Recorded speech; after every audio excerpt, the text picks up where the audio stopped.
दोस्तों, समय था आज से करीब 6 करोड़ 50 लाख साल पहले। पृथ्वी के साथ एक ऐसी खगोलीय घटना घटी जिसने पृथ्वी को पूरी तरह धूल के बादलों से ढक दिया। इस भयानक विस्फोट से इतना अधिक मात्रा में रेडिएशन उत्पन्न हो रहा था कि इसके 800 किलोमीटर एरिया में आने वाले सभी जीव जंतु आग की भट्टी में तब्दील हो चुके थे। इस भयानक घटना से धरती पर मौजूद 90% प्रजाति का खात्मा हो चुका था। पृथ्वी पर रहने वाला 25 किलो से ज्यादा वजनी हर जीव जलकर खाक हो चुका था। इस महाप्रलय में लाखों की संख्या में जीव मारे जा चुके थे और पेड़ पौधे भी जलकर राख हो चुके थे। दोस्तों, यहां से डायनासोरों का काल खत्म हो चुका था, लेकिन यह महाप्रलय छोटी प्रजाति के जीवों के लिए फायदेमंद साबित हुआ और वो प्रजाति थे मैमल्स की, यानी आसान शब्दों में कहा जाए तो स्तनधारी जीव। ये छोटे छोटे स्तनधारी जीव इस महाप्रलय से तो कैसे भी करके बच निकले थे, लेकिन भयंकर गर्मी से बचने के लिए इन जीवों ने अपना बसेरा जमीन के अंदर बना लिया और अपने आप को जीवित रखने के लिए सब कुछ खाना शुरू कर दिया। धीरे धीरे उस महाप्रलय को लाखों साल बीत चुके थे और अब धरती पूरी तरह उन विशालकाय डायनासोरों से आजाद हो चुकी थी।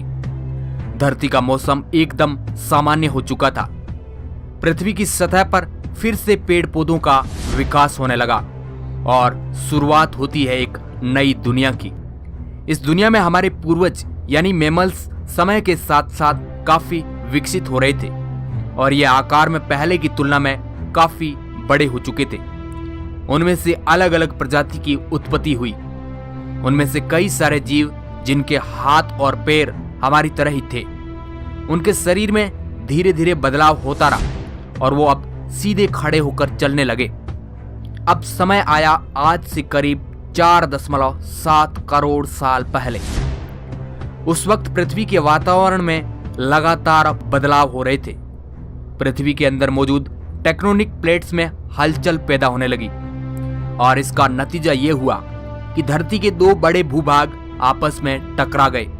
इन भूभागों में आज का हमारा भारत भी शामिल था।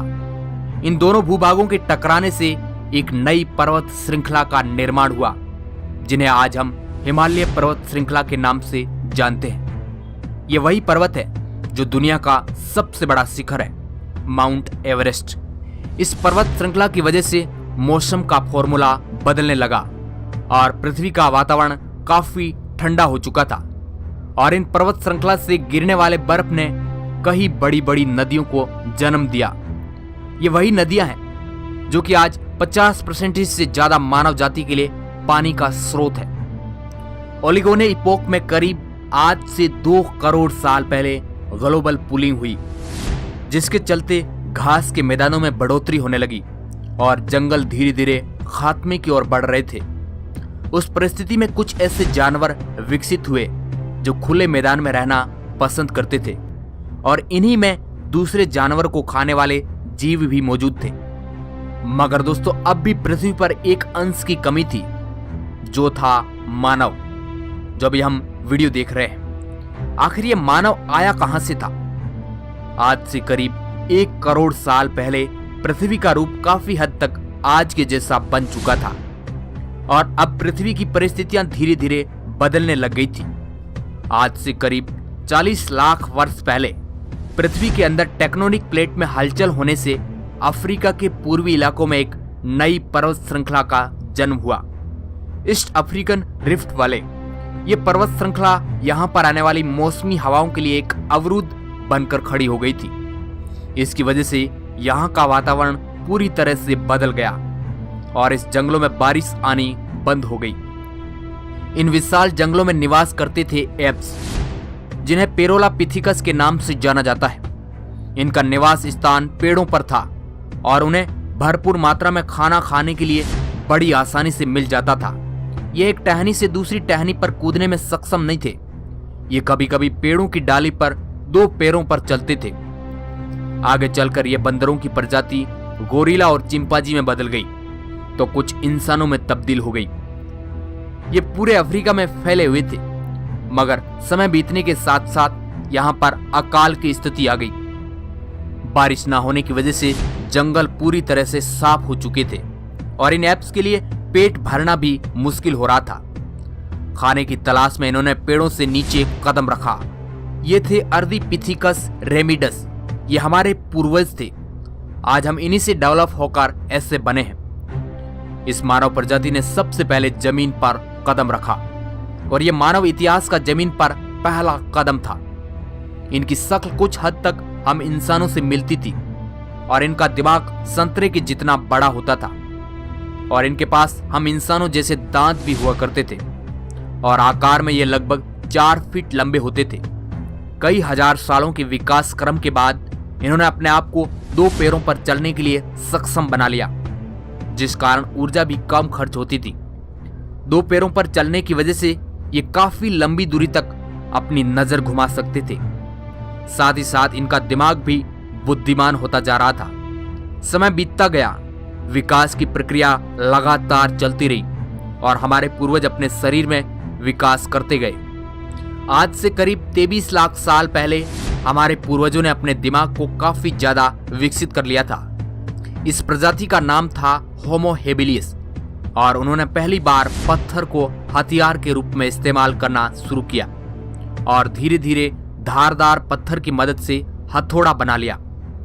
कई सालों के लंबे अरसे से गुजरने के बाद इन्होंने अपने दिमाग को कुछ इस कदर बुद्धिमान बना लिया कि अब वह शिकार के लिए आपस में लड़ने की बजाय समूह में शिकार करने लगे थे। इसके बाद प्रजाति आई होमो इरेक्टस, जो अन्य जानवरों से ज्यादा बुद्धिमान थे। होमो इरेक्टस प्रजाति ने ही सबसे पहले आग का इस्तेमाल किया। ये खोज हमारे मानव इतिहास के लिए बेहद ही खास थी। उस वक्त यह एक अहम खोज थी।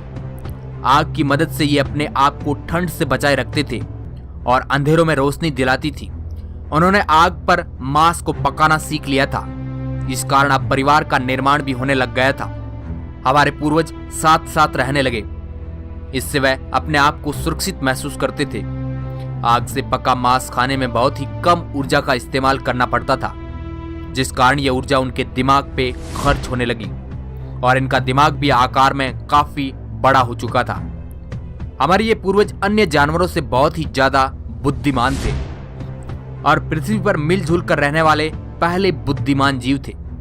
लाखों साल बीत जाने के बाद कुछ आज के इंसान ने अपना रूप ले लिया और मानव अलग अलग आवाज निकालने का काबिल बन चुका था।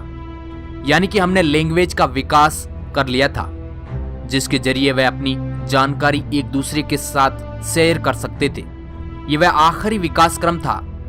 उसके बाद आज के इंसानों की उत्पत्ति हुई। हमारा अस्तित्व यानी कि होमो सैपियंस का समय शुरू हो गया। हमारे पास धरती के सभी जानवरों से बड़ा दिमाग था। अब हम कहीं पर आ जा सकते थे। हमारे पास हथियार थे। उससे भी बड़ी बात, उस वक्त हमारे पास बुद्धिमान दिमाग था और अब हम केवल एक ही महाद्वीप तक सीमित नहीं रहे, बल्कि अलग अलग महाद्वीपों पर निवास करने लगे। आज से करीब 50,000 साल पहले आइस एज शुरू हो गई और इसी वक्त इंसान चाइना और ऑस्ट्रेलिया तक पहुंच गया। धीरे धीरे हम इंसान पूरी दुनिया में फैल गए, फिर पेट पालने के लिए खेती शुरू की और इसी तरह इंसानों ने पूरी दुनिया में अपनी बस्तियां बसा दी और धीरे धीरे आज हमने अपने आप को काफी विकसित कर लिया है। कितनी कड़ी चुनौतियों के बाद आज के हम इंसान अस्तित्व में आए।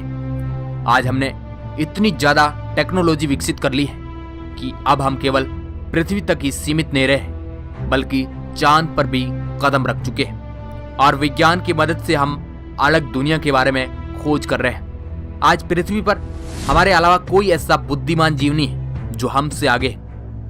आज ऐसा समय आ चुका है कि सुबह के वक्त इंटरनेट के बगैर हमारी आंखें तक नहीं खुलती है। कुछ लोगों को इंटरनेट के बगैर लगती भी नहीं है। समझ गए ना क्या कहना चाह रहा हूं? आप टेक्नोलॉजी का उदाहरण खुद देख सकते हैं। अभी आपने 10 मिनट के अंदर मानव जाति के अस्तित्व का पता लगा लिया। आज हमें पता है कि हम मानव धरती पर कैसे आए।